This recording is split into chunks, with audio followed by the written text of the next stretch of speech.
for joining us. I'm Sophie Louie. Each year during the holidays, we look back at the past year and all the stories covered by our journalists right across the country. This year, the pandemic once again dominated the headlines and affected us all. But late in the year, our attention turned to a news story unfolding in BC. Prolonged periods of heavy rain led to mudslides, flooding, and a state of emergency.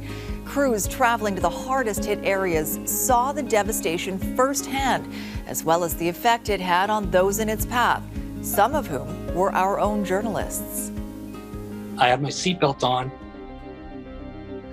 I took it off and I laid on the floor of my truck. And my truck was moving all over, getting hammered by trees. I thought it was a goner. Back-to-back storms devastated huge swaths of BC. Early in the first storm, one of the biggest concerns were landslides across highways. One slide on Highway 99 north of Pemberton trapped dozens of people, killing 5. One of those in the middle of a wall of mud and debris, Global BC camera operator Mike Timbrell. I heard this loud, terrifying roar. This roar came and it hit my truck, and there was trees flying. It finally all stopped. I managed to get out the passenger door and run. I turned around, looked at my truck. It was half buried, and all the cars that were on the road and all the people, they were just gone. Gone. Now, one of the things that rescuers have been focusing on is... For reporter Amadagahi, covering a story with such a personal connection was something he'd never had to do before. It was so strange because not only do you want to get information from someone like that and learn what happened, but you're also trying to make sure that you're in tune with how they're feeling about what they're talking about. 5 people died in that slide, 4 bodies recovered, 1 person still listed as missing. The family of a couple swept off the road, trusting Global to put names and faces to their loss. They left a 2-year-old girl behind, and it just breaks my heart. But my brother was always there, no matter when you needed him. Afterwards, they said they would never do something like that again, and not because of any way that it had gone. It was just so difficult, and it was something very important because it gave a face to what was at the time just numbers and a death count. The rain washed out roads in every direction from the community of Hope. Hundreds of people were trapped along the highways themselves, and 1,000 people simply passing through were forced to stay in a community cut off from everywhere. As people were desperate to get out, Global camera operator Justin O'Kines and reporter Kamal Karamali landed without any idea of what story they were telling or where they would even spend the night. Luckily, a gentleman by the name of Justin Brown, who was hosting an entire hockey team prior to us arriving, also chose to host us as well, and he was kind enough to put a roof over our heads, so we just asked him if that was okay, and he gave us a couple of beds, a couple of pillows and blankets, and that's really all we needed. In parts of Abbotsford, the water was inescapable. A river in Washington state burst its banks and poured across the border into what was an old lake bed pumped dry a century ago. Farmers lost livestock, equipment, homes, but the stories of cooperation and altruism were impossible to ignore. We know of one farmer who opened his doors to another farmer, and his cows and his entire livestock supply was staying at this neighboring farm, and there were just so many examples of that, and you could have told each story because each one of those examples had a unique angle to it. The water has receded. The roads around BC still aren't fully reopened. The physical recovery, a process that will be months, if not years in the making.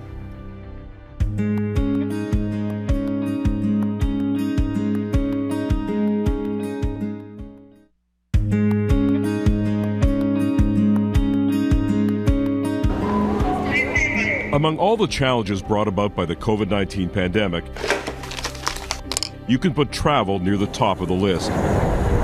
Canadians take their mobility for granted, or at least we did, until the land border with the United States was closed for non-essential travel in March 2020. So many people were desperate to get moving again this year. I've done everything I'm supposed to do, and I want to start living my life. I don't have that many more years. As millions of Canadians got vaccinated, the federal government removed its advisory cautioning against non-essential travel. Although by the end of the year, some doctors repeated a familiar warning. First of all, do you really need to go? If you don't need to go, then defer. Defer until these areas of hotspots go down. As a reporter, the border story was a big one again this year. Should you travel? Could you travel? Many tour companies were offering discount deals to try to spur interest. Even so, many Canadians were wary of travel for fear they could get stuck somewhere. I'm kind of confused because there's a lot of things that you have to do. Things change on a daily basis. And even vaccine passports weren't seen by all doctors as a panacea. If it were up to me, I would actually institute finger prick tests, antibody tests. In other words, instead of showing me a piece of paper, show me the antibodies in your blood. People have been faking documents and identifying that they are vaccinated when in fact they're not. Canadians could always fly to the United States, but for most of the year we still couldn't drive across the border. Only essential trips were allowed. For Canadian border communities like Niagara Falls, Ontario, the restrictions were killing the tourist trade. It's been devastating. Tourism's right up there with oxygen for us here in Niagara Falls. Mayor Jim Diodati gave me the math. We get 14 million people here a year. Typically, 25% of them come from the U.S. and they represent 50% of the revenue. So this is huge for tourism. Local politicians applied pressure to higher levels of government, and they had hope. Then, halfway through summer, tell her August the 9th, the border opens up to U.S. fully vaccinated people. And Americans lined up at the Rainbow Bridge in Niagara Falls to be among the first to cross into Canada. Every single American I called over for comment had something to say. In my experience, Americans usually do. First trip in? First trip in. What do you think? Thrilled. Happy to be here. Yeah. We come once a year. We haven't been in 2. 16 months. Waited about an hour and a half, and now we're over. But what about going the other way?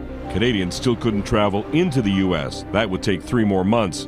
When the day arrived, some couldn't wait. 182 days, yeah, we're really ready. The border was open before, I would have been down there already. We're just happy to get the other side here. Now this was a big deal for Canadians too, especially those who own property in the United States. So we decided to visit a small village in western New York. I knew it very well because our family used to go skiing there.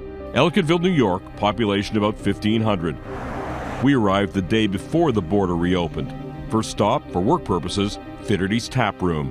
Which frankly felt a little bit odd because nobody was wearing a mask, and of course, we still do here. We got a very warm welcome though. We love having you guys here. We met up with the head of the local Chamber of Commerce, who happens to be Canadian. He described the border reopening like this. It's the most exciting day we've had in a long time. In this American town, Canadian flags lined the main street. A big sign welcomed Canadians back, and placards were posted in storefronts. To have the Canadians back is going to be really exciting. The Holiday Valley Ski Resort was happy. Canadian visitors can make up to 20 to 25% of our visitors for the winter. Canadians missed a whole season of skiing, and in return, we really miss them. We miss their culture. We miss their all the families that come here. Canadian Ann Paul has been coming across the border here since her childhood. She and her husband own a home. We love it down here. It's beautiful. One of the first things to do when they arrived on the first day the border reopened. Did a little hike with the neighbor, our American neighbor that we haven't seen for a while, and that was awesome. Those homeowners who couldn't check into their U.S. places for 20 months, they needed somebody local to do that. For me, the best story of all was, what do you pay somebody who does that for you? It has a very Canadian ending. Arlene Wiseman and her husband live in Ontario and have a small place in town. She told me she tried to give money to the man who made sure their place was safe and secure, but he wouldn't take it. It wasn't the currency he wanted. He wanted something else. My thing is Canadian beer. Please just bring me some Canadian beer. We did.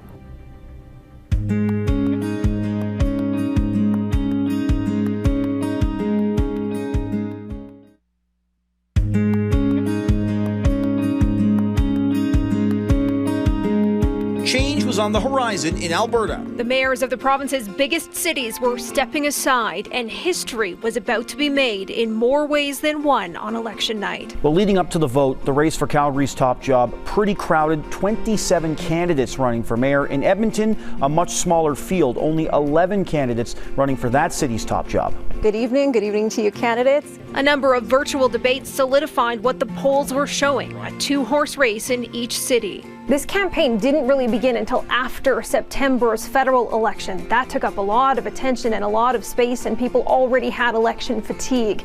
So this would all come down to what voters were about to decide on an historic October 18th, 2021.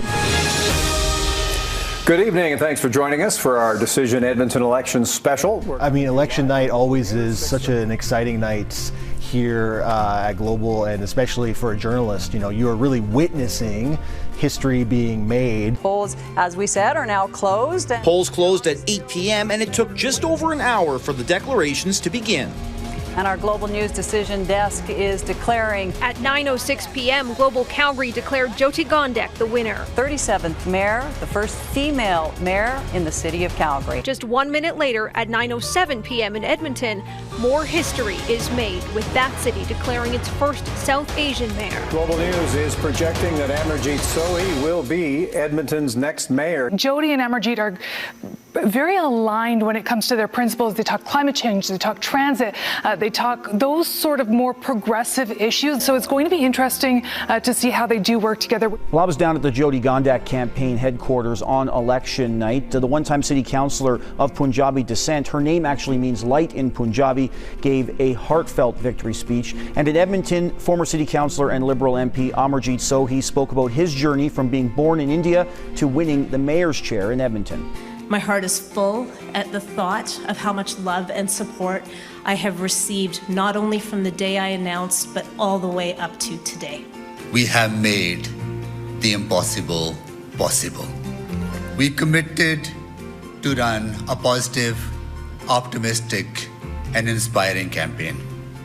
We did it, and we did it together. And we always look at concession speeches too from the runners-up in each campaign. In Calgary, Jeremy Farkas was congratulatory and gracious in his defeat. But up in Edmonton, Mike Nicol took a bit of a different tone. He even offered a dire prediction. Thank you, Jyoti, for your tremendous service and your incredible vision of tremendous potential that you put forward for our city. The voice of thousands who have spoken to return to the status quo, I've got to be honest, you're in for some tough times ahead. When the dust settled, what was revealed was a brand new political landscape. It's two firsts in Alberta. Jyoti Gondek as the first female mayor and first woman mayor of color in Calgary, and Amarjeet Sohi as the first mayor of South Asian descent. Again, they both come to the role because of their ability and their accomplishments and their vision. But it's important to take note of their diverse backgrounds and the voices that are now brought to the table. Also at the table, more diversity throughout council chambers in both cities. 5 of Calgary's 15 seats went to women and 6 to racialized Calgarians. 8 of Edmonton's 13 seats went to women and 4 to racialized Edmontonians. I hope we can finally understand that it is normal for women and people of color to be in positions of decision-making at this order of government. And I hope we can finally normalize the idea that people with strong qualifications can indeed do this job. I think that not only for Alberta, but for the rest of Canada, it sends a message that we are progressive thinking here in our province. Of course, we have so much more that we can do when it comes to the issue of race and some of the issues that surround racialized communities. But having 2 racialized mayors in the 2 biggest cities here in Alberta, it is a tangible message. You can see it, and it's a powerful one.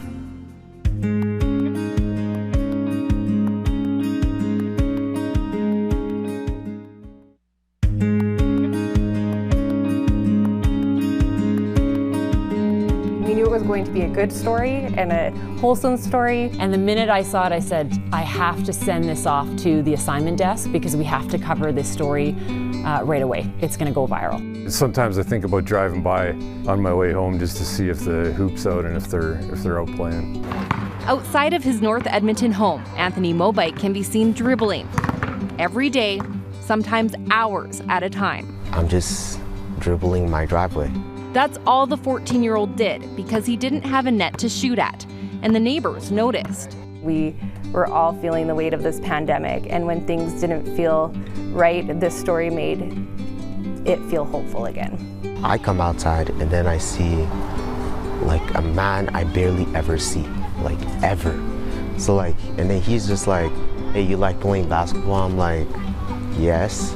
That man is Ian Ray. He lives across the street. I know he can dribble the ball. I haven't seen him shoot the ball yet. I thought whenever I dribbled, it made a racket. It's such a small, simple gesture, but it can make the world of a difference for someone. Ian made a Facebook post looking for help to get him a hoop. Your mom said he wanted to be a basketball player. Come here. And then more people, they wanted to help out too. People from all around the north side. So they wanted you to have that. Oh, thanks. This actually means a lot. I know it does. Thank you. Yeah, thank you. We had home video of Anthony being presented with the net. We had the neighbor who started and instigated this whole thing. And we had Anthony, we had his mom, and so it was just really sort of rewarding to see it, follow through. He was thrilled and the whole neighborhood was thrilled. All the kids kind of just appeared out of nowhere when that hoop was finally up. All of a sudden my phone was blowing up and Twitter was blowing up and people were saying, hey, the story you did is getting some views. And we had Rex Chapman, who is a former NBA player, and he also is a talk show host as well. And he shared it on his Facebook account and it just went crazy. Anthony is already making an impression. His story has already been viewed more than 1 million times online. A recruiter at a private Toronto school has reached out with an offer to take part in a basketball program next year. It brought his mom to tears. My heart is full of joy. You go and do these stories and you know how much it means to the community and what it means to me and the shooter who's also there experiencing this. But when you put them out there, it sometimes gets traction, it sometimes doesn't. And this one just really hit home to people because it just really speaks to the power of community and what they can do to change someone's life. I think it's become so popular because of Ian. He took the time out, he raised money for him. He took the time out of his day to go put it together with him. And then on Instagram, that's where LeBron James had put his message of hope for Anthony and acknowledged that he saw the story. And for me, it was just really huge because this is Anthony's idol, and he told us how cool it would be if he was noticed by somebody like LeBron James, and it happened for him, and that was unreal. LeBron's my inspiration. That's him right there. LeBron's the main reason why I started playing basketball. The basketball net has been put away for winter, and he's not, dribbling outside as much, but he is still constantly practicing at the local rec center, and he's actually on 2 separate teams, and he's really looking forward to going to that elite basketball program next year in Toronto. If we weren't there to cover this story, it may have never gotten this attention, and it may have never have made so many more millions of people feel that warm, fuzzy feeling that Anthony got to feel, which is just incredible. People crave kindness so much, and not just in the last 21 months, but in general. We all go through bouts of tragedy, and there is a lot of negativity sometimes in the world, and so I think people crave those positive stories because they give us all the feels. Thank you for joining us. I'm Sophie Louie. We leave you tonight with holiday lights around the world as everyone celebrates the season. And we wish you and your family a happy and healthy 2022.